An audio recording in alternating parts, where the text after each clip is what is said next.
subscriber te jawa in chi bai level kule thil dang neuh te wangin video te kan ti chuak lok thei lowa hriat thiam na kan han nge na hei ma sela veni tang chuan video te regular jok in karon da le the be sei ta ila voin chu mukbang le thil dang vak ti lo khan kan ha tho na ma na ta ga lo na tho thin na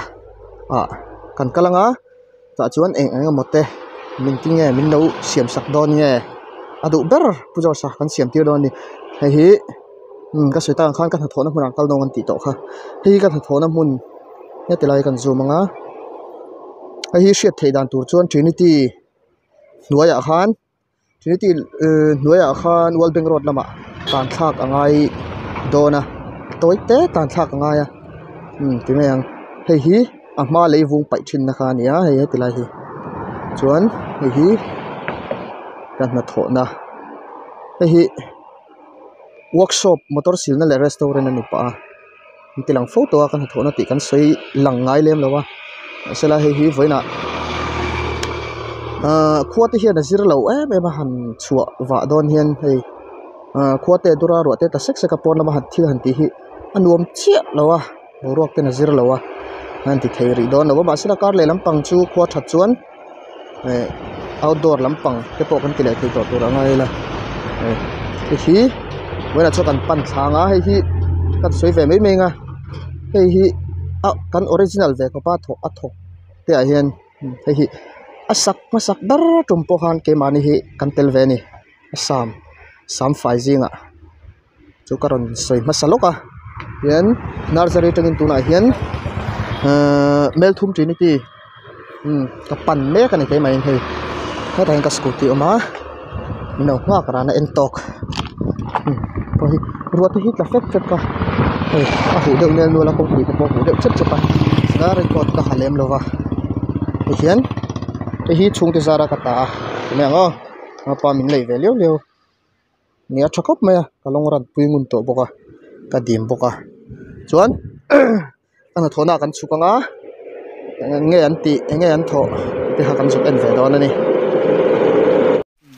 le hei workshop pa kan thling thla an ma sila hei ruwa hi sur ngal deuh char me hei theng emo roi sur ngal deuh char me ti han tatang hian lo ni ta se roi sur na salu tu kan hliap ka lo peng box si lo hei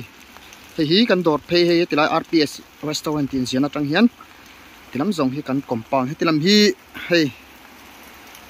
kan mu thengem J4 spare part motor part jor na tur dor hei mi te hin dona hei andi po hi anon lut phei ve tre pa karon lut tongan te hei sa engem mon neu thil ti tu neu a om nge ni boi pui ngai tam nge ni an hriat pui chia lowa hong vat tur angai la kan tan pona thadon ma helama hen pataron chuan motor siam na lama pat lei tur khi ta ma han chua zel pa angai thina wangin don ro sur box sia sela sur na to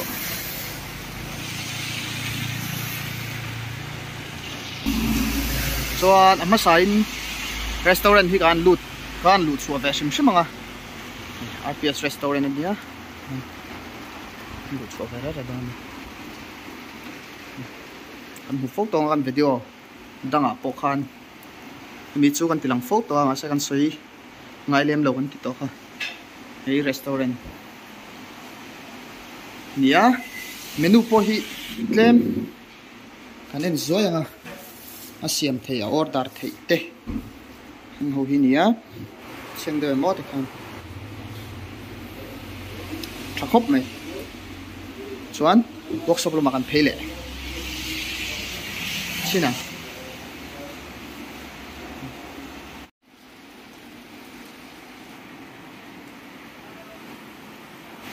sum sakop mai ro sur wanga ron chon te po an ani hi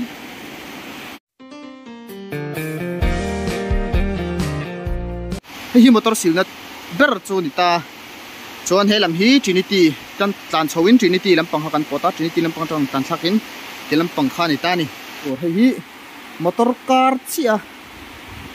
om tur ni mai chu tian hei phù tâm yang được quan tiền là cả ra ngã motor hi tan sa train hi ta kon ai en thak ngal thea hei he ti la hian bokina thutna spot rem tak mai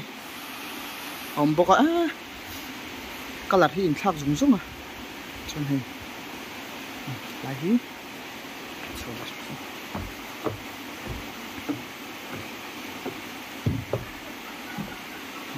customer ta thutna tur thutna tur kho hi nuam lo tu ka han adang han lak kol don pun arem te tree lo ni ti hian motor sil nga pain heta hian lu chon lo han thut chol thea hei hemi te hi keima siam ve liao customer tenan duai em mai ni tian an chul fai deuh thok nga ten en mal thina khan a thakop mai chuanin dor lama restaurant lama an phele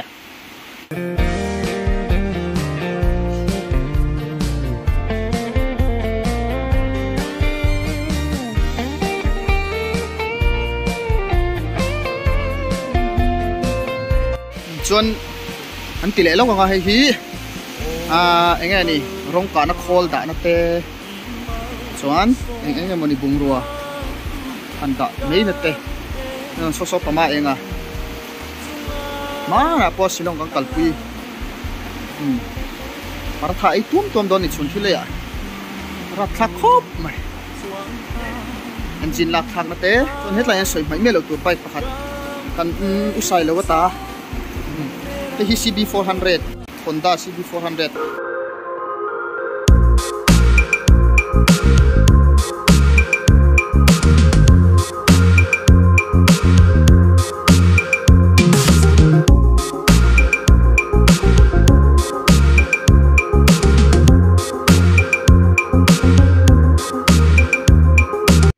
le hey pujorsan thil tui tak mai hei hi chicken chow mein pork chow mein mo sai sol ngal chu le chuan hei hi spring roll chuan hei hi pakora chicken pakora ni bok ni tamro pui bok sia masala thei to pan chuang kan ei mi nge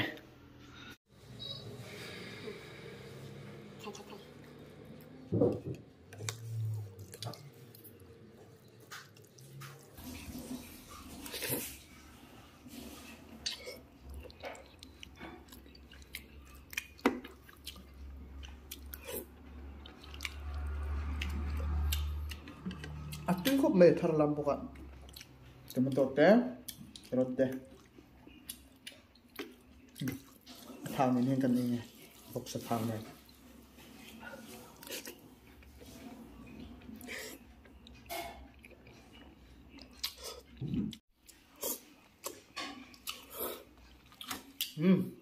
tuna chicken pakora chef rồi Cái cục mà sao spring roll tiếp về này thế nào chicken spring roll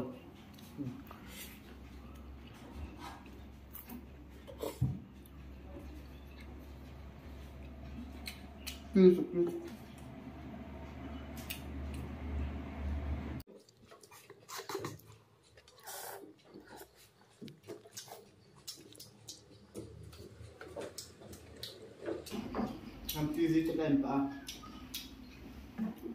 xỉn bên bánh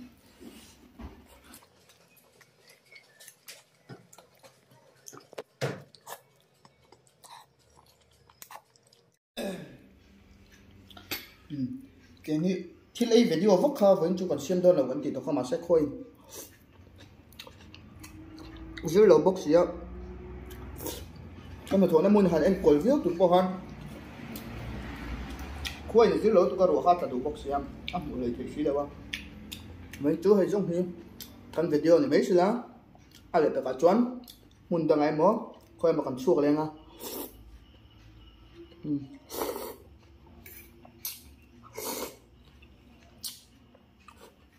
với tan chuẩn khá hơn phút xí là video tập để anh mở trước rồi nè bài bài vết của lên